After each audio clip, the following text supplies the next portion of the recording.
Bonjour à tous, bonjour à toutes, ou bonsoir.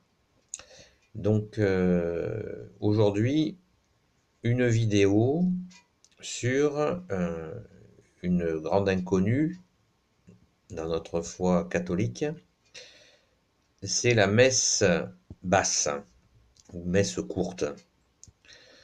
Donc elle est peu connue, elle est toute la semaine, donc elle est du lundi au samedi. Elle est donc il faut bien se renseigner pour en trouver les horaires. Mais avant, je vais essayer de vous expliquer en quoi elle est différente de la messe du dimanche, la messe centrale du dimanche. Donc, c'est une messe courte qui fait une demi-heure. Elle fait une demi-heure par rapport à la messe du dimanche qui fait 1 heure. Et si je fais cette vidéo, c'est pour vous inciter, bien sûr, à aller à la messe en semaine. C'est un pur bonheur. Merci Jésus, merci Marie. Donc, comment se déroule cette messe? Cette messe commence par un chant d'entrée, pas toujours. C'est un moment de joie où on accueille, où Jésus nous accueille, et nous aussi, nous voulons l'accueillir et lui dire que l'on aime, chanter, comme l'a dit saint Augustin, c'est prier 2 fois. Donc une belle occasion de, de dire sa joie et c'est une fête. Ensuite, donc le prêtre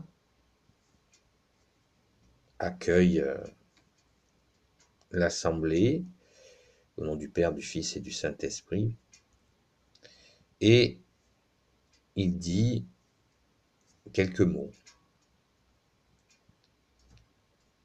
Ensuite, la phase suivante, c'est la phase de contrition, de regret de nos erreurs. On ne vient pas à la messe prendre un café, on vient à la messe, on a conscience que nous ne sommes pas parfaits, c'est pas un moment de culpabilité, c'est un moment de regret tout simplement de nos erreurs et notre souhait bien sûr de nous améliorer. Donc c'est un moment très important où l'on donne à Jésus nos erreurs, voilà, nos regrets. Ensuite, il y a les moments de lecture. Lecture en semaine, c'est souvent des épîtres de saint Paul, qui sont des écrits qui font partie du Nouveau Testament et qui ont été rédigés avant les évangiles. Donc saint Paul, ce sont des écrits très dynamiques, avec une foi, un feu de foi qui est absolument superbe. Ensuite, il y a la lecture d'un psaume et l'acclamation de l'évangile. C'est un moment où on chante Alléluia avant la lecture de l'évangile que va lire le prêtre, qui est aussi un moment où on dit notre joie d'accueillir la parole de Jésus. C'est un moment très fort. Donc n'hésitez pas à dire votre joie dans ce Alléluia. C'est le moment de dire à Jésus que l'on se prépare à le recevoir dans l'Eucharistie qui vient, dans cette communion qui vient. Le prêtre lit l'Évangile et il fait son homélie. L'homélie, le prêtre est très libre sur l'homélie. Il peut traiter d'un sujet, il peut expliquer l'Évangile qu'il vient de lire, bien sûr. Il peut traiter un sujet d'actualité. Il peut aussi choisir un silence. Voilà, tout simplement. Ensuite, nous arrivons à la consécration, la préparation avec le pain, l'eau et le vin. Donc, il va y avoir donc transformation du pain en corps du Christ. Jésus va venir s'offrir sur l'autel. Hein, ce n'est pas une idée abstraite, c'est une réalité surnaturelle. Il va y avoir transformation du pain, c'est notre foi, dans le corps de Jésus, et le vin, l'eau et le vin vont se transformer en son sang. C'est notre foi. C'est une réalité surnaturelle, et c'est une réalité. Ensuite, une fois que la consécration est faite, qui est un moment très important, et notamment celui que tout le monde connaît, même ceux qui ne sont pas habitués à la messe, c'est l'élévation. Quand le prêtre lève l'hostie, qui a donc été transformée dans le corps de Jésus, qui est Jésus, tout simplement. Donc il le lève au bout de ses mains, et là, à ce moment-là, Jésus nous regarde. Donc c'est pas le moment de baisser la tête. C'est le moment de le regarder humblement, bien sûr, parce qu'il est Dieu, de le regarder et de lui dire que l'on l'aime, tout simplement, que l'on a envie de le recevoir, de lui dire aussi peut-être si nous avons un gros souci. Ça ne dure pas très longtemps, mais c'est un moment où il faut le regarder, la tête non baissée, bien sûr. Et quand le prêtre donc baisse l'Eucharistie pour le poser sur l'autel, à ce moment-là, on baisse la tête, on s'incline devant Jésus qui est Dieu. Même chose avec son sang. Là, c'est son précieux sang, donc on regarde son précieux sang, la tête haute, et puis on s'incline quand le prêtre baisse le calice, la coupe. Le temps suivant, c'est Notre Père, qui est un temps, la prière Notre Père, celle qu'a donnée Jésus, qui est une prière courte, magnifique. C'est un temps intense. Ensuite, le prêtre nous invite à nous donner la paix.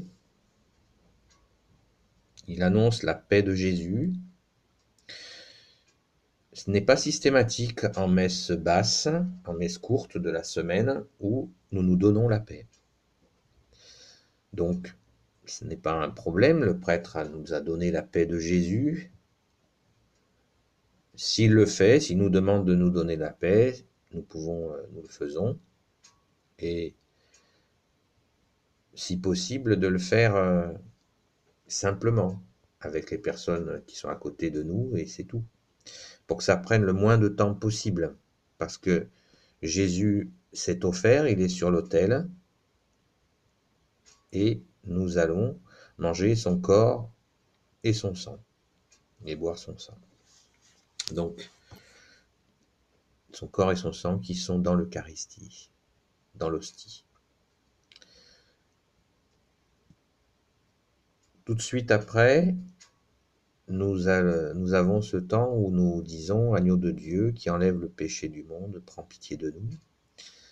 C'est un temps aussi où nous nous abaissons devant Jésus, qui est Dieu, et que nous reconnaissons que lui seul peut nous enlever nos péchés, nos erreurs, et nous aider à nous améliorer, et on le termine en lui demandant de nous donner la paix.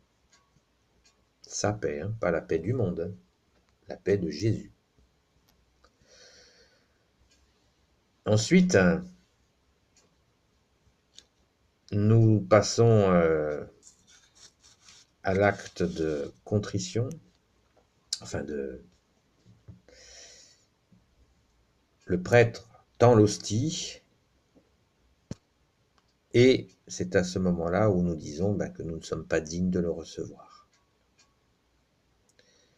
Voilà, c'est un acte aussi d'humilité où nous disons non, nous ne sommes vraiment pas dignes de le recevoir, et nous lui demandons d'avoir pitié de nous et parce que nous sommes pécheurs.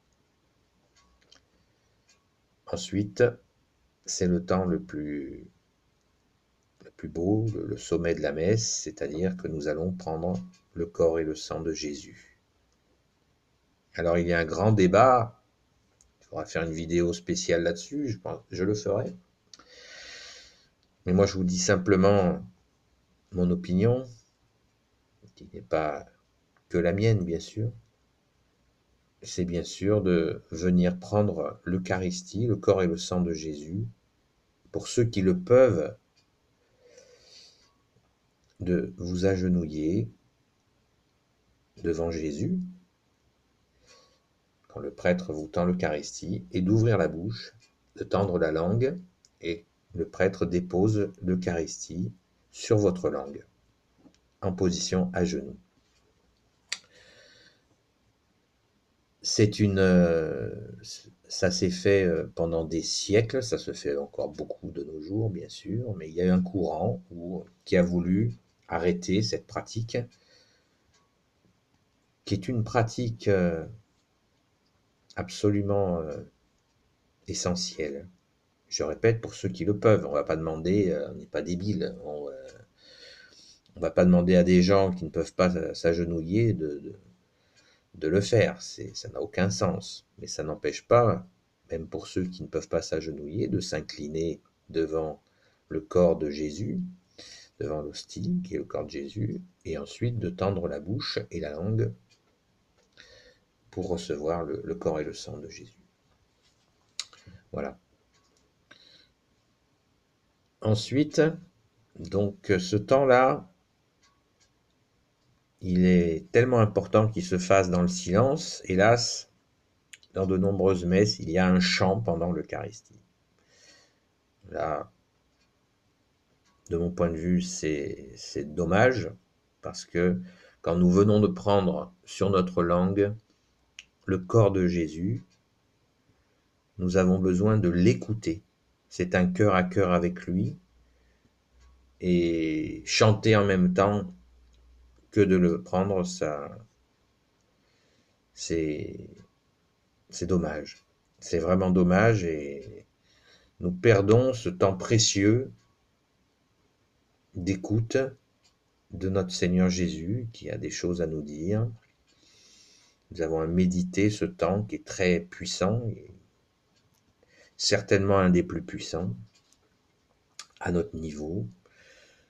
Donc, voilà, de grâce, faites silence. Quand vous avez Dieu par votre bouche qui rentre en vous, qui est en vous, le silence s'impose, et surtout de l'écouter. Avec notre cœur, bien sûr. On écoute Jésus avec son cœur. Essayez, vous verrez. Ensuite, donc là, il y a un temps de recueillement. Et le prêtre se lève à nouveau et dit une prière par rapport au corps et au sang de Jésus que nous venons de prendre. Et ensuite, il fait la bénédiction finale et l'envoie, nous sommes envoyés, puisque nous avons pris le corps et le sang de Jésus, nous sommes envoyés dans le monde pour annoncer sa bonne nouvelle. On le reçoit bien sûr pour nous, mais aussi pour nos frères et nos sœurs, nos familles, pour aller annoncer son amour, sa paix autour de nous. C'est le sens de l'envoi, il nous envoie.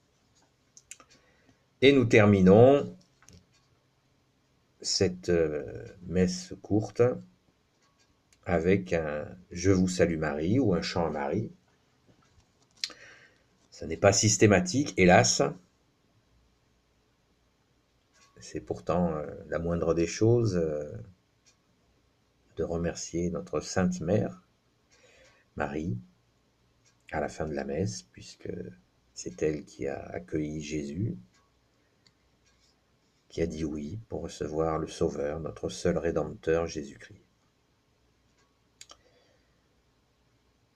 Merci de m'avoir écouté jusqu'au bout, et n'hésitez pas aller à la messe en semaine. Il y en a le matin et il y en a en fin d'après-midi, tous les jours de la semaine. Je ferai une vidéo sur la messe du dimanche. Petit rappel, quand nous arrivons à la messe, si possible, arrivez un petit peu à l'avance. Pensez à la prière à Saint-Michel-Archange. Pendant l'élévation, vous pouvez à nouveau prier Saint-Michel-Archange, dans votre cœur, bien sûr, hein, tout ça dans nos cœurs. Et à la fin de la messe, comme je vous l'ai dit, dans la vidéo sur Saint-Michel-Archange, à la fin de la messe, une fois que nous avons fait le Je vous salue Marie, je vous invite à faire la prière à Saint-Michel-Archange. Pourquoi? Afin que vous gardiez toutes les grâces que vous avez reçues pendant la messe. Parce que pendant la messe, nous recevons énormément de grâces. Énormément. Donc ces grâces, elles sont offertes par Jésus, qui est Dieu. Et il faut que nous soyons vigilants de ne pas les perdre. Et oui. Donc, prière à Saint-Michel-Archange à la fin de la messe. De la même manière, faites-le et vous verrez. Merci à Jésus, à Marie de vous bénir. Amen.